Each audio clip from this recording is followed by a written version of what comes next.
Bueno, buenas noches tengan cada uno de ustedes, audiencia, estimados licenciados, gracias. Hoy tenemos a Magíster María de León, contadora pública y auditora. Ella tiene dos maestrías, una maestría en administración financiera y una maestría en normas internacionales de información financiera. Bienvenida, licenciada. Hoy nos queremos llenar de sus conocimientos y agradecemos el tiempo prestado y la escuchamos. Muchísimas gracias, Lick. El tiempo es suyo. Muchas gracias. Buenas noches. Gracias por la bienvenida. Pues el día de hoy quiero compartirles a ustedes 3 temas que son fundamentales, que en realidad pues el tiempo se nos va a hacer corto porque son temas que como administración financiera nos impacta bastante si nosotros perdemos de vista. Y por acá pues me pasaron algunas preguntas, interrogantes que en base a mi experiencia pues yo les voy a compartir. La primera nos dice qué acciones prácticas recomiendo para mejorar el control del flujo de efectivo en una empresa pequeña o mediana, jugando pues en este caso un rol dentro de los estados financieros. Pues aquí contarles en primer lugar que un flujo de efectivo es parte de los 5 principales estados financieros que nos la ley tributaria y también las normas internacionales de información financiera para pymes. Este estado financiero nos muestra cómo entra el efectivo y en dónde vamos a usar el efectivo. Dentro de este estado financiero, para hacer un pequeño recordatorio, está dividido en 3 segmentos, ¿verdad? ¿A dónde vamos a destinar este efectivo? Está el segmento de la operación del negocio, que en sí se refiere al giro habitual de la empresa. El segmento de inversiones, si nosotros vamos a destinar este efectivo para poder realizar alguna u otra inversión. Y también financiamiento. Si en algún momento nosotros requerimos de algún préstamo bancario o algún préstamo de socios, pues al final de todo nos estamos financiando para poder tener efectivo dentro de la empresa. Bueno, sabiendo ya esto, para poder mejorar el control del flujo de efectivo dentro de nuestra herramienta financiera y de gestión, yo recomiendo en primer lugar registrar correctamente las operaciones diarias. Esto parte desde nuestro control contable. ¿Por qué razón? Si nosotros venimos y contabilizamos de una forma errónea, al momento que nosotros querramos analizar el estado financiero, que es el flujo, si colocamos algo en inversión, en realidad no es inversión, sino es parte de nuestra operación, vamos a poder tomar una decisión equivocada y quizás no vaya a ser la decisión estratégica que nos beneficie, ¿verdad? Eso como número 1. Como número 2, monitorear mensualmente nuestro flujo de efectivo. En muchas empresas lo que hacen es de que el flujo de efectivo lo ven como un cumplimiento legal, no lo ven como una herramienta de gestión. Entonces se vienen y hasta que llegue el cierre anual únicamente para hacerlo y no utilizan esta herramienta fundamental para poder tomar decisiones. Entonces acá tenemos que cambiar esta idea de que este estado financiero nos sirva realmente para tomar decisiones y que no simplemente sea para un cumplimiento tributario o fiscal. Tercero, separar correctamente cada una de las actividades operativas, de inversión y financieras. ¿Por qué no es importante? Porque entonces, si por ejemplo vemos de que la mayor parte de nuestro efectivo se está yendo dentro del bloque de financiamiento, eso nos hace ver de que nuestra operación no está haciendo lo suficiente para poder dar giro a nuestro negocio. Estamos financiándonos y esto en algún momento puede ser contraproducente porque cuando existe un financiamiento hay un interés. Entonces tenemos que tener un enfoque bastante claro en ese sentido. O también puede pasar de que nos estemos enfocando bastante en inversiones Y eso lo que nos va a restar es liquidez para poder cubrir nuestras actividades de operación. No vamos a poderle pagar, por ejemplo, a nuestros proveedores. Entonces, sí es muy importante poder tener claros los segmentos y poderle darle énfasis a cada uno de ellos. Como cuarto, poder planificar también nuestros pagos a futuro. Muchas personas lo que hacen es que ven que el flujo de efectivo solo es de algo pasado. Y sí, pero es nuestra base para poder proyectar el futuro. Entonces vamos a poder decir cuánto vamos a poder utilizar dentro de nuestras actividades de operación, cuánto en nuestras actividades de inversión y cuánto podemos destinar para financiamiento. Ello nos va a permitir poder visualizar si en el siguiente trimestre, por ejemplo, vamos a tener nosotros el efectivo suficiente para cubrir nuestras obligaciones. Porque en algún momento, si no proyectamos, puede ser que en algún momento nos quedemos sin liquidez, ¿verdad? Entonces, algo también fundamental, y con ello pues voy culminando con esta pregunta, es de que necesitamos también tener a personal capacitado. A veces nos limitamos mucho a que la gente no sepa, pero no, es muy importante que conozcan, y principalmente si nosotros estamos en la cabeza de la empresa, somos quienes tomamos decisiones. Entonces nos tenemos que retroalimentar y conocer cada una de las ventajas, desventajas que tiene que nuestro personal esté capacitado. Y como conclusión, pues reiterarles que el flujo de efectivo no es solo un requisito fiscal.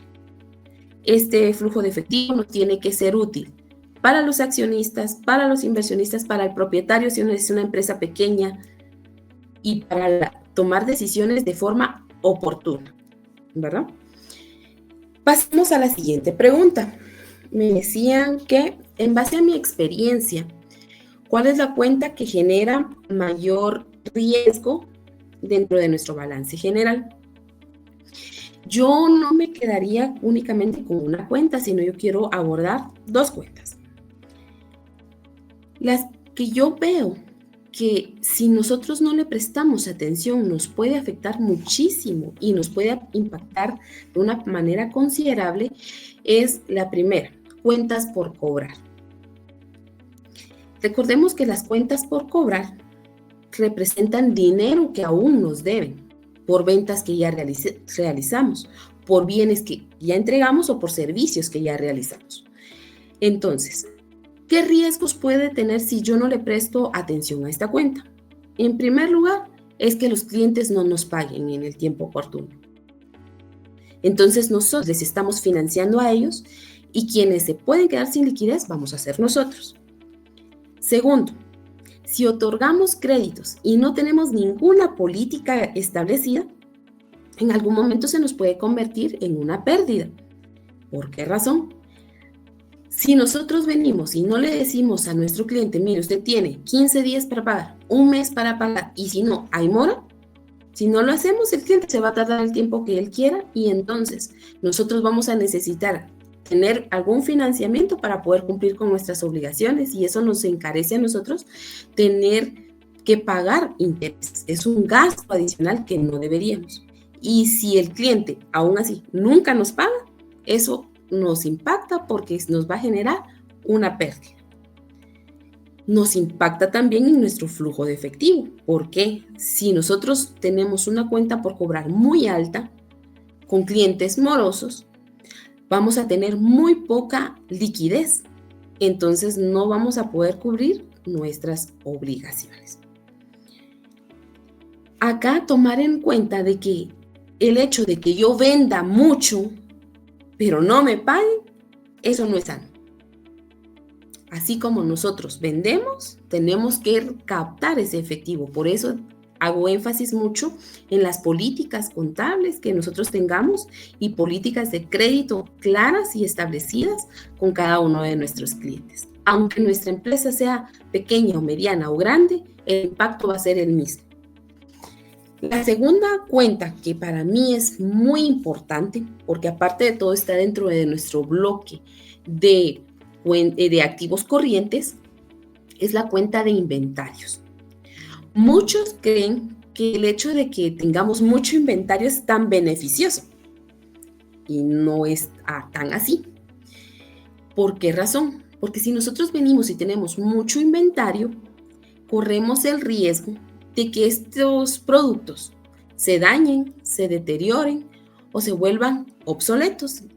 Y entonces, por ejemplo, si nuestra empresa es de ropa y ya pasó de moda, ya, ¿qué vamos a hacer con la ropa, verdad? Ya perdimos. Ahora, si por ejemplo son perecederos, peor aún, se va de una vez a la pérdida. Entonces el impacto es bastante grande. También, si nosotros tenemos mucho inventario y no tiene rotación, lo que hacemos es tener acumulado dinero que no estamos obteniendo ningún beneficio.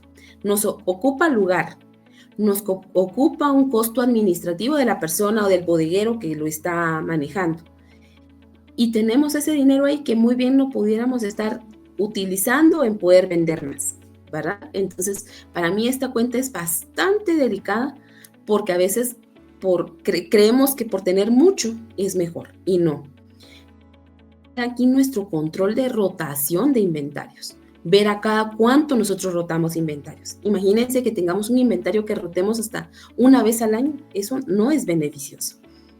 ¿Por qué? Porque hasta el año nosotros logramos sacar el producto. Y si es menos, es muy delicado.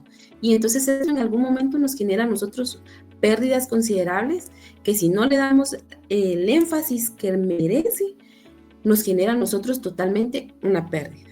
Entonces, cada una de las cuentas contables dentro de un balance tienen su función específica. Para ello es importante que nosotros también tengamos un correcto análisis financiero, que podamos comparar con años anteriores, que podamos tener nuestros objetivos de indicadores por cada una de las cuentas, porque estas para mí son como principales y que podemos perder de vista, pero en realidad todas las cuentas dentro de un balance general son cruciales si nosotros las perdemos de vista. Si nosotros, por ejemplo, no logramos cumplir con nuestras obligaciones, todo tiene un impacto que nos puede llevar a una pérdida, que nos puede llevar a una quiebra, y a veces principalmente las empresas pequeñas dicen, ¿por qué no logro? Porque no llevan ese control, y no se necesita a veces también ser tan experto, sino venir y buscar la ayuda de quienes lo conocen, de quienes saben y que nos puedan apoyar para poder tomar las decisiones idóneas en el momento oportuno. La siguiente pregunta, que es la tercera, me preguntaban de qué forma el método DuPont nos ayuda a identificar las áreas claves mejor en una gestión empresarial.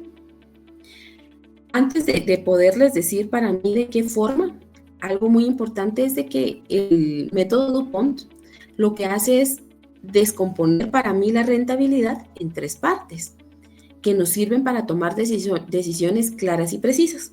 En primer lugar, el margen de utilidad. El margen de utilidad nos sirve para poder determinar qué tanto gana la empresa por cada una de las ventas. Segundo, hace énfasis también en la rotación de los inventarios, que también nosotros usamos nuestros recursos para generar ingresos, para generar ventas. Y el apalancamiento financiero, cuánto nos apoyamos nosotros para poder cubrir nuestras operaciones con dinero de otras personas o de otras entidades. Esto a nosotros lo que nos permite ver es en dónde está el problema para poder generar oportunidades. Por ejemplo, si el margen de utilidad es bastante bajo, ¿qué acciones podemos tomar?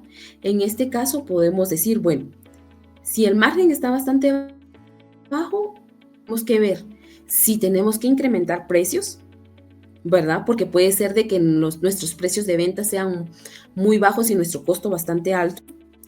Segundo, que nuestros costos sean muy altos. Podemos venir y negociar con nuestros proveedores de producción o encontrar proveedores de mejor calidad y precio. Tercero, ver si nuestros gastos nos están absorbiendo la utilidad. Entonces, si nuestros gastos administrativos nos están absorbiendo, tenemos que ver de qué forma reducir esos gastos. Entonces, muy importante este indicador. Segundo, Si los activos, en este caso en la rotación de inventarios, si los activos no se están rotando correctamente, tenemos que ver por qué. Hicimos compras innecesarias de inventario o el producto ya quedó obsoleto, tenemos que ver de qué forma sacarlo sin que la empresa pierda. Tercero, ver también si el producto que nosotros estamos adquiriendo no es el que el mercado me está requiriendo. Entonces, en realidad tenemos que ir mucho más allá. También con el tema del apalancamiento financiero, tenemos que ver si nuestra deuda es alta y por qué. Porque entonces lo que estamos haciendo es de que si, por ejemplo, estamos teniendo un préstamo muy alto, tenemos que revisar para qué usamos este préstamo. Si fue para alguna actividad de la operación del negocio o si en realidad solo fue por un gustito, digamos, ¿verdad? Entonces tenemos que evaluar en dónde tenemos este préstamo invertido o utilizado y si nos está generando pues ya algún retorno de esa inversión o qué estamos obteniendo. Algo muy clave dentro de este sistema DuPont es que aquí pues no solo nos va a mostrar si la empresa gana o pierde, sino por qué está ganando, qué estamos obteniendo, qué estamos haciendo bien y qué es lo que estamos haciendo mal. Y nos va a llevar a poder tomar una decisión exacta y oportuna. Recordemos que la oportunidad dentro de una decisión es fundamental porque al final de todo, si nosotros tomamos una decisión en el tiempo exacto, vamos a poder accionar. Si nosotros lo hacemos 2, 3 meses después, ya pasó, ya perdimos mucho de lo que pudimos haber corregido desde el primer instante. Así que muy importante siempre tener énfasis en los análisis financieros y recordemos que nosotros somos los indicados para poder guiar a nuestros propietarios, a los accionistas, darles esa importancia de el análisis que cada uno de los sistemas y métodos que nos permiten, que al final de todo son herramientas para poder tomar decisiones claras y precisas. Así que muchas gracias, espero pues les haya quedado claro y pues si tuvieran alguna inquietud o duda, pues estoy a la orden. Recordemos que todo el tema financiero pues es un impacto bastante grande en el destino de la empresa, en que si la empresa pues, puede seguir o no puede seguir funcionando, así que las acciones oportunas van a ser siempre la clave del éxito de una empresa. Así que muchas gracias, espero pues les haya quedado claro. Muchísimas gracias Magíster, le agradecemos bastante. Créame que pues respondió todas nuestras inquietudes y pues enriqueció nuestros conocimientos. Muchísimas gracias, le agradecemos bastante y esperamos siempre tenerla también acá con nosotros. Muchas gracias. Muchas gracias, feliz noche. Muchísimas gracias. Bueno, vamos a pasar con la licenciada Ana Venegas y nos va a presentar el capítulo número 7. Muchas gracias, muy amable, muchas gracias. Y pues bueno, yo les voy a explicar un poquito acerca del balance general. Ahora vamos a detallar un poquito más de cómo está constituido el balance general como tal. Y pues para eso tenemos que saber qué es el balance general y pues es básicamente un estado financiero cuyo objetivo es presentar la situación en un momento determinado de la empresa y pues brinda información sobre los recursos que se poseen y los que se deben justamente de la empresa. Para ello pues se pueden estructurar de dos maneras. Dentro de ello pues para hacer un documento formal necesitamos tener un encabezado, el cual debe tener el nombre de la entidad, el nombre del estado financiero, que en este caso es balance general, la fecha en la que se está realizando y la moneda. Y pues obviamente el contenido del informe, en este caso pues se desglosa en la ecuación de activo igual a pasivos más capital. Entonces ahora vamos a desarrollar un poquito. Aquí se ve un poco el formato en el que se puede presentar el balance general.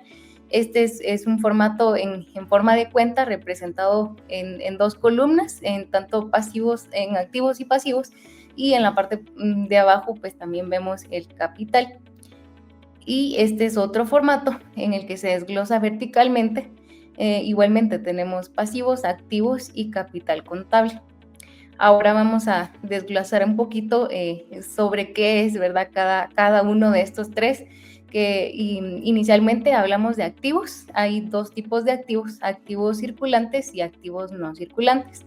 Los circulantes básicamente son aquellos que tenemos como efectivo, también algunas inversiones, el inventario de la empresa, todos los recursos que se tienen, que pueden generar un flujo de efectivo pues dentro de un margen de un año. Y los no circulantes pues son aquellos activos que pueden tener pues una remuneración ya pasado un año. Esto puede ser, por ejemplo, patentes, puede ser una marca, puede ser algunos inmuebles, maquinarias, un terreno. Ahora, con el tema de pasivos, pues también hablamos de pasivos a corto plazo y a largo plazo. A corto plazo también está definido sobre un año como tal, y pues son aquellas cuentas por pagar, es decir, préstamos que se deben de pagar en menor a un año, igual que pago a proveedores y demás. Y en pasivos a largo plazo hablamos de financiamientos a un tiempo mayor, también algunas deudas u obligaciones que deben cubrirse en un plazo mayor a un año. Y pues hablamos también de capital contable, que básicamente el capital contable se puede dividir en el capital contribuido, que básicamente es el aporte económico que realizan los propietarios, o en caso de ser sociedades, pues los accionistas. Y el capital ganado básicamente es un capital que pues se generó por medio de ganancias y se reinvirtió para poder seguir impulsando el negocio. Pues básicamente dentro del análisis de la información, el balance general se evalúa según la información que se desea analizar.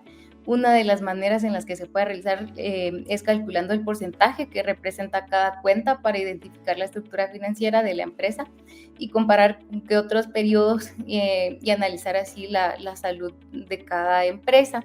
Aquí vemos un ejemplo de ese desglose, que podemos representarlo no únicamente con un valor monetario, sino también en porcentajes. Por lo tanto, podemos asignar un porcentaje equivalente para agregar pues resultados, ¿verdad?, para nuestros informes financieros. Y aquí vemos representado en una columna adicional el porcentaje que corresponde a ese monto en efectivo. Entonces, pues básicamente así lo podemos desglosar y vemos todas las cuentas, tanto en activos circulantes, vemos los activos no circulantes, vemos dentro de los circulantes efectivos y equivalentes, vemos cuentas por cobrar, inventarios, y vemos el total de ese activo circulante. Debajo vemos el activo no circulante, las propiedades y equipos intangibles, que pueden ser patentes, registros de marca, y el total de activos no circulantes. Todo esto se suma, y luego en la siguiente columna vemos también el desglose de los pasivos. Los pasivos a corto plazo, vemos algunas cuentas por pagar, vemos las deudas a corto plazo, y luego vemos el pasivo a largo plazo, que son deudas a largo plazo, y la suma de ello pues nos da el total de pasivos, y pues el total de pasivo más el capital, que tenemos el capital social y las utilidades retenidas, es básicamente el total de nuestros activos. Y bueno, dentro de este capítulo también encontramos algunas fórmulas que nos pueden ayudar a encontrar algunos otros aspectos, como el capital neto de trabajo. También hablamos sobre la razón circulante, la razón de endeudamiento y la razón del capital activo. Entonces, con ello aquí vemos algunas fórmulas que nos pueden ayudar a determinar estos datos pues también importantes. Vemos que el capital neto de trabajo se puede obtener básicamente restando los activos a corto plazo, menos, digamos, los activos circulantes menos los activos a corto plazo. En la razón circulante vemos el activo circulante dividido el pasivo a corto plazo. en la razón de endeudamiento vemos el total de pasivos y el total dividido el total de activos por 100, y en la razón del capital pues también vemos el total de capital contable dividido el total de activos por 100. Y pues estos datos también nos ayudan a analizar diferentes situaciones, y pues en conclusión el balance general es básicamente como una fotografía de la empresa en un tiempo determinado, y básicamente nos ayuda a comprender los recursos que se tienen y también el cómo se han obtenido, tanto como capital o por la parte pasiva, ¿verdad? Por nuestros pasivos. Entonces es un análisis general que nos ayuda también a tomar decisiones importantes. Vamos a avanzar con el siguiente capítulo, que en este caso vamos a profundizar un poco sobre los flujos de efectivo, y para ello invito a la licenciada Julia para que pueda profundizar sobre este tema. Vamos a hablar sobre el flujo en efectivo. Parte 1. La importancia y fundamentos del flujo en efectivo. Tenemos 4 partes fundamentales por qué es importante el flujo en efectivo. La primera es la importancia de la administración del efectivo, ¿verdad? Sabemos de que vamos a conocer pues cuáles van a ser las ventas, también cuáles van a ser las pérdidas, y esto es de gran importancia en las empresas, también para nuestros socios. Si más adelante nosotros también vamos a trabajar en empresas grandes, que podemos llevar de acuerdo a este proceso. Tenemos como paso número 2 las diferencias entre utilidades contables y el flujo de efectivo. Entonces también este proceso nos resalta sobre estos 2 grandes aspectos.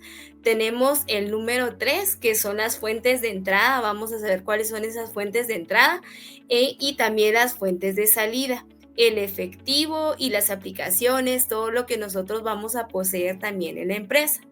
Como número 4 también tenemos los principios básicos para su adecuación en la administración donde nosotros estemos trabajando. Conozcamos un poco sobre este objetivo, comprender por qué el efectivo es vital para las operaciones y supervivencia de una empresa. Entonces sabemos de que realmente el flujo de efectivo nos va a apoyar en todos estos procesos. Más allá, también vamos a ver las utilidades contables con las que encuentra la empresa. Bueno, vamos a ver un poquito qué es. El flujo de efectivo es un estado financiero que muestra cómo se genera y cómo se utiliza el efectivo en una empresa. Nos dice que tiene 3 diferentes áreas y 3 diferentes procesos el flujo de efectivo. El número 1 es la actividad de operaciones, número 2 también la actividad de inversiones y actividad de financiamiento. Veamos un poco el ejemplo de cada una de estas partes fundamentales. Vamos a ver ahorita cómo se elabora. Primero se comparan 2 balances, el inicio y el fin de periodo. También se clasifican los cambios como fuentes o aplicaciones del efectivo. También ver si los cambios se están generando y si realmente se está usando el efectivo. También nos tenemos que clasificar cada movimiento en operación, inversión o financiamiento. Entonces vamos a ver estos ejemplos. Por favor, ya vimos cómo se elabora, cuáles son esos procesos, y ahora vamos a ver estos ejemplos. Actividad de operaciones. Como podemos ver acá, una actividad de operaciones, podemos ver el concepto y los montos. Acá tenemos un ejemplo donde tenemos cobros por ventas, que son de 100,000 quetzales. También la empresa pagó a proveedores 60,000 quetzales, y los pagos de sueldos y servicios nos dicen que son de 25,000 quetzales. El resultado final son 15,000 quetzales. ¿Qué significa esto? La empresa vendió productos y recibió 100,000 quetzales, pero gastó 85,000 quetzales en insumos y sueldos. Así que le quedaron 15,000 en efectivo. Esta es una operación de actividades, como su nombre lo dice, ¿verdad? De operaciones. Vamos a ver el segundo ejemplo, por favor. Tenemos las actividades de inversión. Aquí se registra cómo la empresa compra o vende maquinaria, vehículos o terrenos. Acá nos dice que, por ejemplo, la empresa compró una maquinaria de 10,000 quetzales, pero vendió un vehículo viejo de 5,000 quetzales. Entonces tenemos un resultado neto de 5,000 quetzales. ¿Qué significa esto? Que la empresa gastó 10,000 quetzales para comprar maquinaria, pero recuperó 5,000 por vender el vehículo que tenía en mal estado o que ya estaba viejo. Entonces, el resultado en salida de efectivo es de 5,000 quetzales. Esta es una actividad de inversión. Vamos a ver el tercer ejemplo, por favor. Tenemos las actividades de financiamiento. Aquí vemos si la empresa pidió préstamos, devolvió dinero a socios o a bancos. Vamos a ver este ejemplo. Tenemos que la empresa X recibió del banco 20,000 quetzales, pero la empresa también pagó dividendos entre los socios de 5,000 quetzales. Tenemos un resultado neto a fin de mes de 15,000 quetzales. ¿Qué significa esto? Que la empresa recibió 20,000 quetzales prestados al banco y pagó 5,000 en dividendos a los socios de la empresa. Así que el saldo que tenemos es de 15,000 quetzales. Estas son las actividades de financiamiento, como se conoce también en el estado de flujo. Vamos a pasar a la siguiente diapositiva, por favor. Muy bien. Vamos a ver el resultado final. Tenemos actividades de operación, actividades de inversión, actividades de financiamiento y tenemos el total neto en efectivo. Como anteriormente vimos, al final de año la empresa su efectivo va a ser de 25,000 quetzales, es decir que tiene de 25,000 en caja. Entonces acá podemos ver el registro de todas las actividades de operación, actividades de inversión, actividades de financiamiento y a fin de año tener el total neto de efectivo, como lo presentamos a continuación. Vamos a pasar a nuestra siguiente diapositiva, por favor. Muy bien, en el estado de flujo también nos dice que tenemos suficiencia y eficiencia. ¿Qué significa esto? La suficiencia significa si el dinero que entra por las actividades normales del negocio, ventas o compras, son suficientes para cubrir las cosas importantes que tiene el negocio. Y eficiencia significa que también está generando dinero la empresa para tener y mantener sus actividades principales. Por ejemplo, vender productos y que sí se vea este efectivo. Entonces, podemos verlo como en esta imagen, ¿verdad? Que si la empresa es suficiente y eficiente, es cuando realmente está generando dinero sin depender o pedir prestado. Entonces, aquí podemos ver que la empresa es suficiente y eficiente en estos dos ámbitos. Y como conclusiones finales tenemos indicadores y ejercicios prácticos, que fueron los que vimos con anterioridad. Ya sabemos qué es suficiencia y eficiencia, también este proceso, ¿verdad? Cómo se puede aplicar. También la evaluación del capital neto de trabajo, que es súper importante. También lo vimos en los ejemplos anteriores.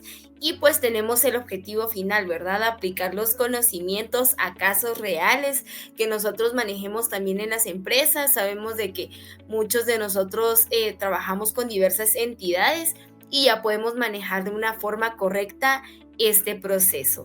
Vamos a pasar con el grupo número 9, con el licenciado Noé. Muchas gracias, licenciada.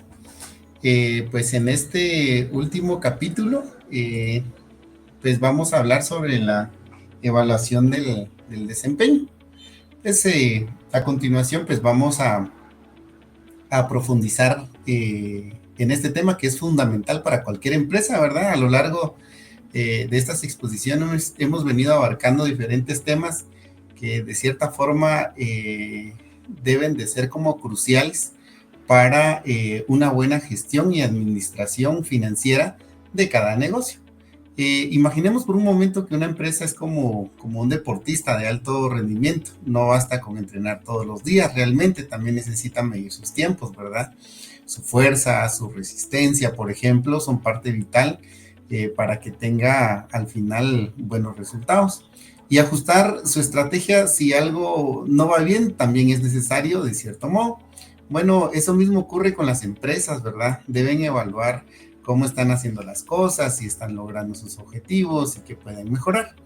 Las empresas también deben operar de forma más eficiente para competir en calidad y precio, por lo que necesitan evaluar su desempeño constantemente. Esto implica pues también medir pues qué también están cumpliendo sus objetivos y tomar decisiones informadas para mejorar. ¿Será que podemos pasar a la siguiente diapositiva? Muy bien, en esta parte presentamos los elementos claves de la evaluación del desempeño. Pues en esta parte, uno de los elementos principales es definir objetivos. Estos marcan el rumbo de los esfuerzos empresariales. También otro elemento es motivar. En este caso, pues, incentivar a los colaboradores a alcanzar metas. Muchas veces estas formas de motivación no necesariamente es con palabras, sino a veces es necesario como tener un plan de acción, ¿verdad? Motivarlos a través de incentivos, motivarlos a través de actividades extracurriculares, por ejemplo. Y otro elemento es el desempeño. Pues en esta parte pues es el grado de cumplimiento de responsabilidades, a lo que se refiere. La evaluación del desempeño organizacional se basa en el uso de indicadores también, los cuales pueden ser dos, los financieros y los no financieros. Los financieros son los derivados de reportes contables, como las ventas, activos y las utilidades. Y si hablamos de los no financieros, son los relacionados con la calidad, la entrega, la satisfacción del cliente y la eficiencia operativa. Muy bien, ahora vamos a abordar el tema de los tipos de evaluación del desempeño según la decisión empresarial. En este caso, existe la decisión operativa. Esta pues se evalúa a través del estado de resultados, ¿verdad? Y los indicadores clave, pues uno de ellos es el margen bruto, perdón. En este caso, el margen bruto es la utilidad bruta dividido las ventas netas multiplicado por 100. El margen operativo, pues es la utilidad generada por operaciones normales. Y la fórmula para determinar el margen de operación es la siguiente. Margen de operación es igual a la utilidad de la operación dividido netas por 100. Ventas netas por 100. Pasamos al tercer elemento, que es el margen neto. En este caso, representa la utilidad después de gastos e impuestos. El margen neto de utilidad se determina a través de la utilidad neta dividido ventas netas por 100. Pasamos a la siguiente. También tenemos la parte de decisión de inversión. En este caso, recordemos que estamos hablando de los tipos de evaluación del desempeño según la decisión empresarial. Y la forma número 2 es la decisión de inversión. En este caso, pues se mide mediante la rotación de activos, que indica cuántas ventas se generan por cada inventario. Por ejemplo, la rotación de activos totales promedio es igual a las ventas dividido activos totales promedio. Se considera el uso de activos operativos para evaluar la eficiencia real. Seguidamente tenemos la parte de rotación de activos operativos promedios dividido es igual a ventas netas dividido activos operativos promedio. Y como tercer punto, para medir la eficiencia tenemos la decisión de financiamiento. Pues es el uso de la palanca financiera, que muestra cuánto depende de pasivos para financiar ciertos activos. El apalancamiento financiero mide la relación entre activos y el capital contable. Para establecer la palanca financiera debemos de tomar en cuenta los activos totales promedio dividido el capital contable promedio. Pasamos a otro punto, que es el método DuPont. Pues este sistema, como bien lo explicaba la licenciada al inicio de esta ponencia, es un sistema integral de evaluación que descompone el ROI, que es el retorno sobre la inversión, en margen, es decir, rentabilidad, y rotación, que es la eficiencia del uso de activos. Si hablamos sobre cómo establecer el ROI, pues hay una fórmula. En este caso debemos de tomar en cuenta todas nuestras utilidades, dividirlas por las inversiones promedio, multiplicándolas por 100. Esto da origen a indicadores más específicos, como por ejemplo el ROA, el rendimiento sobre activos, que mide las utilidades en relación con activos operativos. Bueno, a continuación vemos cómo establecer el rendimiento sobre el capital. En este caso, se debe tomar en cuenta la utilidad neta dividida el capital contable promedio por 100. Pues estos indicadores permiten evaluar el impacto en conjunto de las decisiones operativas, de inversión, financiamiento, y esto nos da como resultado la salud financiera de una empresa. Pues nos van dando como indicadores, ¿verdad?, de en qué estado se encuentra cada punto del mismo. Lo interesante, pues, de estos indicadores, el margen, la rotación y la palanca, pues, refleja realmente cómo se están tomando las decisiones en la empresa, ¿verdad? Desde la parte de gerencia, desde la parte de operativa, desde la parte de inversión o financiamiento. Esto también establece como los pasos a seguir en el rumbo de las decisiones estratégicas que debería de tener una empresa. Podemos pasar a la siguiente. En conclusión, pues evaluar el desempeño no es solo medir por medir, ¿verdad? Es realmente una herramienta contable, es una herramienta estratégica que permite tomar pues mejores decisiones para que la empresa pueda subsistir en el tiempo y pueda pues corregir errores si los hayan, ¿verdad?, en el proceso de cálculo, y pues con ello aunar y dirigir los esfuerzos hacia los resultados que realmente importan. Entonces, con esto finalizamos el capítulo 9 del libro que estuvimos analizando y estudiando. Muchas gracias. Muchas gracias, estimados licenciados. Gracias. Pues damos por concluida nuestra sesión. Esperamos que los conocimientos sean enriquecedores para las personas que nos puedan ver en las diferentes plataformas. Muchas gracias.